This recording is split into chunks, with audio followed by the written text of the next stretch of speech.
446 میں آ کر شیعوں کی حکومت کو ختم کیا طغرل بیگ سلجوقی نے۔ سلجوق مسلمان ہوئے تھے محمود غزنوی کے دور میں، سلجوق ان کے بڑے کا نام تھا۔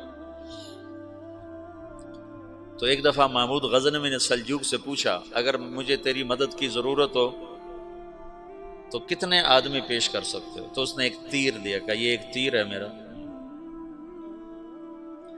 کسی کو یہ تیر بھیج کر میرے علاقے میں بھیج دو تو چند گھنٹوں میں 1,00,000 تلواریں تیرا پیرا دینے کے لیے تیار ہوں، میرے پاس اتنی طاقت ہے۔ تو یہ سلجوق کی نسل میں تھا طغرل بیگ۔ اللہ تعالیٰ نے جب عرب زوال کا شکار ہو گئے اور ضعف کا شکار ہو گئے، جیسے بڑھاپے کا کوئی علاج نہیں، جب قوموں پہ زوال آتا ہے تو اس کا بھی کوئی علاج نہیں، پھر اور قوم کو جگہ ملتی ہے۔ جیسے بڑھاپا ایک فرد پہ آتا ہے، ایسے بڑھاپا قوم پہ آتا ہے۔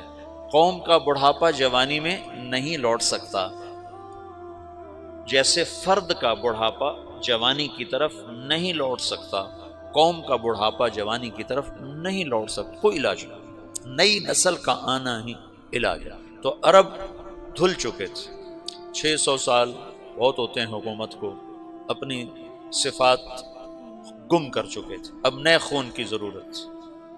طغرل بیگ پہلا شخص تھا جس نے آ کر اہل السنت والجماعت کو استحکام بخشا، شیعوں کی حکومت کو ختم کیا، بغداد سے، شام سے، ان سارے علاقوں سے۔ صلاح الدین ایوبی نے اسماعیلی شیعہ کی حکومت کو ختم کیا، مصر۔ العاضد ان کا آخری خلیفہ تھا صلاح الدین ایوبی، نور الدین زنگی رحمۃ اللہ علیہ کا پروردہ تھا، اس کا دوست تھا، اس کے دوست بھی تھا، بچہ بھی تھا اس کے سامنے، زیادہ لکھنے پڑھنے کا شوق تھا۔ پھر اللہ تعالیٰ نے اس سے کام لیا اور اس کو مصر کا گورنر بنا کے بھیجا، مصر کی مدد کے لیے بھیجا، تو وہاں اس نے صلاح الدین ایوبی نے وہاں ختم کیا، طغرل بیگ نے یہاں ختم کیا۔ تو پھر سلجوق جو تھے نا یہ اقتدار میں آئے، ادھر ختم ہو گئی سلطنت بنو عباس کی، مصر ایک چھوٹی سی ترکوں کی سلطنت، تو اللہ تعالیٰ پھر مرکزیت کے لیے ایک نظام چلایا۔ دو لشکر آپس میں لڑ رہے ہیں ایک میدان میں، ایک جنگلی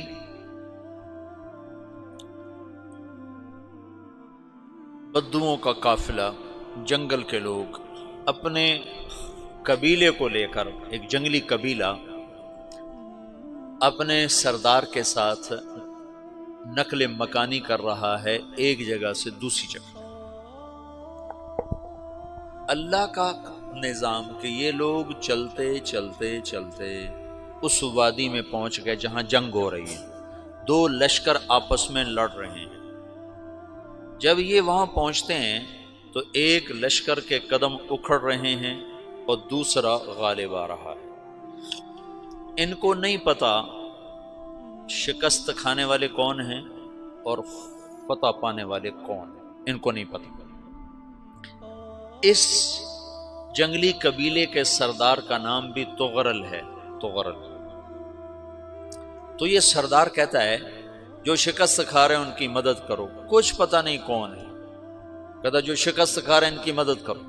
تو 400 وحشی جنگلیوں نے فاتح لشکر کے پیچھے حملہ کر دیا۔ وہ تو ایک کافی ہوتا تھا، 400 دوڑ جب تلواریں پڑیں تو چند لمحوں میں نقشہ بدل گیا، بھاگنے والے جم گئے اور جمنے والے بھاگ پڑے۔ جب جنگ ختم ہوئی تو شکست خوردہ لشکر کے بادشاہ نے ان کو بلایا، اسے پوچھتا ہے مجھے جانتے ہو میں کون ہوں؟ کہا نہیں۔ کہا تو تم نے میری مدد کیوں کی؟ کہا انسانی ہمدردی کی وجہ سے، تمہیں شکست ہو رہی تھی اس لیے تمہاری مدد کی۔ اور اس نے اپنا تعارف کرایا، میں ہوں سلیمان سلجوقی، ترکی کا بادشاہ۔ مسلمانوں کا لشکر تھا اور تاتاریوں سے شکست کھا رہا تھا، تاتاری فتح پا رہے تھے، مسلمان شکست کھا رہے تھے۔ تو وہ اللہ کی غیبی مدد بن کر آئے، تو وہ اس سے کہتا ہے میرے ساتھ رہنا پسند کرو گے؟ تم نے میرے اوپر احسان کیا ہے، میں اس کا بدلہ دینا چاہتا ہوں، میرے ساتھ رہنا پسند کرو گے؟ کہنے کا کر لوں گا۔ تو اس کو لے کر ترکی آیا، اور استنبول اس وقت روم کی حکومت میں تھا، اسے فتح کیا اس تغرل کے آگے چوتھے پانچویں پڑپوتے محمد فاتح نے۔ تو یہ استنبول ہے، یہ ترکی ہے، بیچ میں ایک چھوٹا سمندر ہے، یہاں ایک جاگیر ہے۔ تو سلطان سلیمان کہتا ہے یہ جاگیر تجھے وقف ہے، ادھر سے رومی مجھے تنگ کرتے ہیں حملے کر کر کے، تو میرا دفاع کرتے رہنا، یہ جاگیر تیری۔ یہ اس جاگیر پہ اس نے اپنے قافلے کو آباد کر دیا، اپنے قبیلے کو، اور ایک چھوٹی سی حکومت بنا لی، جو ایک صوبہ سمجھو سلمان سلجوقی کا، وہ ایک چھوٹا سا صوبہ ہے۔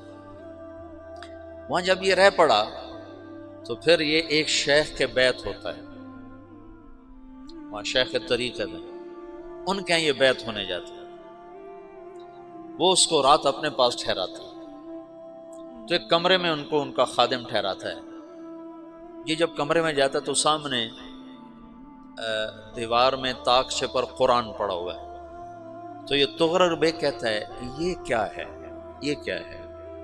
تو وہ خادم کہتا ہے یہ کتاب اللہ ہے، قرآن ہے۔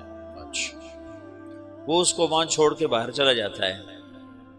وہ دیہاتی آدمی، جنگل کا رہنے والا، پہلی دفعہ زندگی میں قرآن دیکھا، وہ کہتا ہے یہ قرآن ہے، اللہ کی کتاب ہے، میں اللہ کی کتاب کے سامنے سو جاؤں، کتنی بے ادبی ہے۔ تو اس نے ایسے قرآن اٹھایا اور سر پہ رکھ لیا اور کھڑا ہو گیا، ساری رات قرآن سر پہ رکھ کے کھڑا رہا۔ رات کے پچھلے پہر اس کو خواب آیا، کھڑے کھڑے اس نے دیکھا کہ اس کی پشت سے ایک چاند نکلا اور شیخ کی بیٹی کے سینے میں جا کے اتر گیا، پھر اس لڑکی کے سینے سے ایک درخت نکلا جو پھیلتے پھیلتے پھیلتے 3 بر اعظم پہ چھا گیا، افریقہ پر، یورپ پر، ایشیا پر۔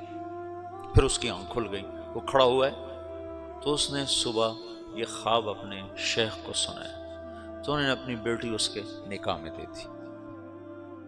اس بیٹی سے ایک بچہ پیدا ہوا، تغرل بیگ نے اس کا نام رکھا عثمان، عثمانی ترک نام سنا ہوا، جو میں نے کل بتایا تھا کہ 1924 میں وہ خلافت ختم ہوئی، تو ایک بیٹا پیدا ہوا عثمان۔ عثمان نے پھر ایک نئی اسلامی حکومت کی بنیاد رکھی جو 1924 تک چلتی رہی، کوئی 800 سال یہ حکومت چلی۔ تو